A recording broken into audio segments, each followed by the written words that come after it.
What's up, everyone? It's Scotty with MoneyVest. So in this video, we are going to be talking about Enphase Energy stock. It did rally quite a bit on Monday, rallying a little bit over 4% on the day. And in this video, I want to break down some of the catalysts, some of the pieces of news that have been coming out recently, what sparked the rally here for Enphase over 4% on Monday, and then also attempt to answer the question, has Enphase stock really bottomed in low 120s? Of course, it's now trading inside that green rectangle that we identified as a good deal area.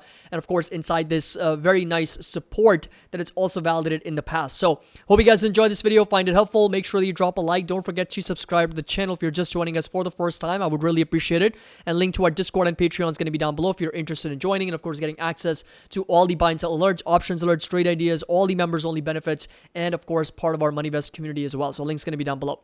So first things first, there was a catalyst on Enphase, which is one of the reasons why it's been selling off quite aggressively, that there was an analyst that downgraded Enphase stock because they see lower prolonged recovery in the residential solar market. So that right there was one of the reasons. And they also did lower the price target down to $135. That's down from $210 per share. And they also downgraded the stock to a hold from a buy. And they mentioned that prolonged recovery in the U.S. residential solar markets that currently price into shares. Perhaps the most important among Enphase's near-term product launches is to continued rollout of the third-generation IQ Battery 5P, which the company recently introduced in Australia, which I'll get to in just a minute. And of course, there was Jordan Levy, who was the analyst that did the downgrade for this company. Now, there was a very strong positive catalyst in the other direction, which mentioned that Enphase Energy expands solar battery storage deployments in Australia. And also mentioned that Monday said that installers of its products noted an increase in deployments of Enphase Energy system powered by its new IQ Battery 5P and IQ8 microinverters as well.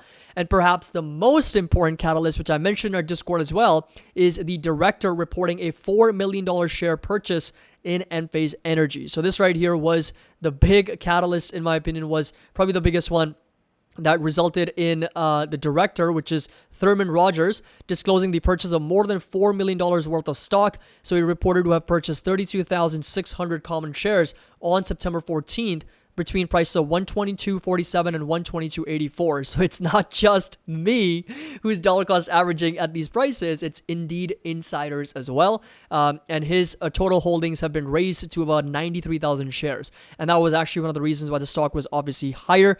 It kind of goes to show that there is confidence within the own management team that even though the stock price obviously is down over 52%, there is confidence and there is, their confidence and their market valuation is pretty strong, and they are looking out for the long term, and they believe in the long-term potential for the company. Now, I also do believe that Enphase is priced right now at close to $130, $125 per share in down that low. It's actually a pretty attractive level that we haven't seen in quite some time, right? So this right here is the entire sell-off since $340. It's down 64% from its all-time highs. Now, just because the stock price is down to a 52-week low doesn't mean that it's a good deal and it's an automatic buy. I just want to make sure that everybody understands that. Just like when the stock price is at an all-time high, doesn't actually make it a buy.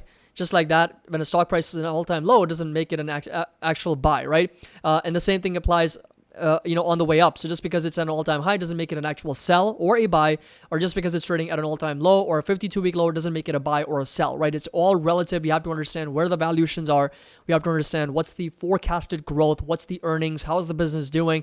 There's a lot that goes into the overall analysis, right? And I'm sure you guys understand that. So this right here, some of the bulls and the bears, there's currently no bears that are covering on Seeking Alpha right now. The secular solar tailwind seems far from over, and the temporarily headwinds in North America overshadow the international growth ahead. The U.S. residential solar energy market still demonstrates low penetration levels, and Enphase Energy, as a market leader, is well positioned to capture a significant part of the future's market growth as well, as some users are also mentioning. Now, when it comes to the growth rate, now this is where things get very, very interesting, and a lot of these things we've already covered in our previous videos on Enphase Energy.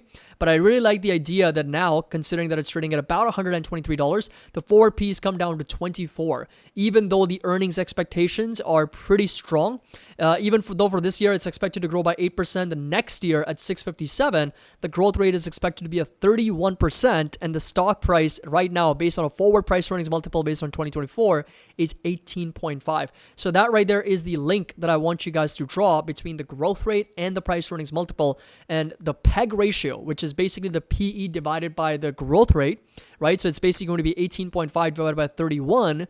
It's going to be less than 0.6. So 18.5 divided by 31, exactly less than 0.6, right on the money. 0.59 is going to be that PEG ratio for Enphase based on 2024 earnings. Now, of course, a lot of the concern is on this number right here. Can Enphase actually grow earnings from $5 to $6.57? That's the real question. And in my opinion, it can. Right now, of course, we know that interest rates have been really, really high, but of course, interest rates have also gone higher. And now we know that they're starting to peak. We're already at a terminal rate, and starting 2024, they're going to start to get a little bit cut. Obviously, they're not going to come back down to the same level as before, but they have already peaked and they're now starting to slow down a little bit. We'll learn more about from the FOMC later today, but in my opinion, they will start to pull back, and that will make affordability for microinverters and solar panels once again a little bit more attractive for consumers. And bottom line is, I think this industry as a whole has a lot of tailwinds going all the way from 2024 to 2028 and 2032. So there is a lot of potential, in my opinion, for not only Enphase, but of course it's the entire sector that we are covering. And this is the revenue growth, expected to go from like $2.65 billion all the way to almost $9 billion, right? So that's going to be a pretty massive growth here for the company, all the way to $9 billion. And of course, the growth over the next few years is nothing short of 20%. So 20% plus growth, in revenue, and earnings are also expected to grow at well over 30%. So that's going to be margin expansion with a lot of operating leverage kicking in on the bottom line as well. So profitability wise, we've already talked about the margins, but very strong margins, return on common equity at over 80%, 19% for capital, and 16% for assets. So yes, this year, Enphase has underperformed significantly. I mean, it's just trailed the S&P 500 and it's just gone straight up down. Year to date, it's down 54%. But I do think that 2024, once they start reporting towards the fourth quarter of 23 and first quarter guidance of 24, is when I do expect things to get a little bit better for Enphase from a revenue and earnings standpoint, and from a growth on a year-over-year standpoint as well, which is when I do expect the stock price to start bouncing back higher a little bit to the upside, back in the 150s, 160 range. Now, to answer the most important question, has Enphase bottomed at these levels?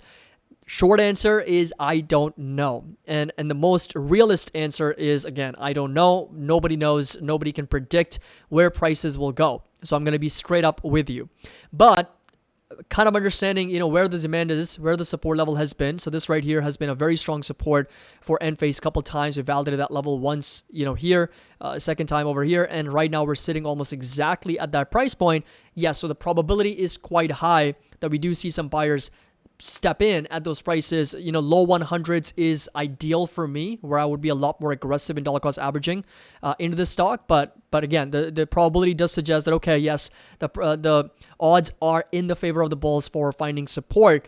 But again, with stock prices, with sentiment, with so many different variables with respect to interest rates and the economy, and of course unemployment, you just never know, right? Anything is possible. So very strong support at low 100s. I would be interested in buying more at those levels. I would even be interested in selling some puts in the low 100s, like probably 105 or $100 puts on Enphase. But of course, oversold RSI, oversold MACD, incredibly underperformed so far. So I wouldn't be surprised to see 2024 be almost an opposite year for Enphase from what we have seen this year. So let me know in the comment section down below. What do you think about Enphase? And again, are you buying, selling, holding? What are your thoughts? What does your research tell you about Enphase Energy? But we have seen nothing but impeccable growth here for revenues and earnings for the company as well. And I forgot to mention actually the balance sheet, right? So more cash than debt on the balance sheet. Current and quick ratio is very strong at over 3. So I don't expect a lot of share dilution from them anytime soon because they've got plenty of cash to deploy in the market. They've got plenty of current assets to cover for their current liabilities. So balance sheet is another reason why I do like Enphase very much. So again, let me know in the comment section below, what do you think about this company? As always, if you enjoyed it, found it helpful, make sure that you drop a like. Don't forget to subscribe to the channel. Link to our Discord and Patreon is going to be down below. As always, happy investing, and I'll see you all in the next video.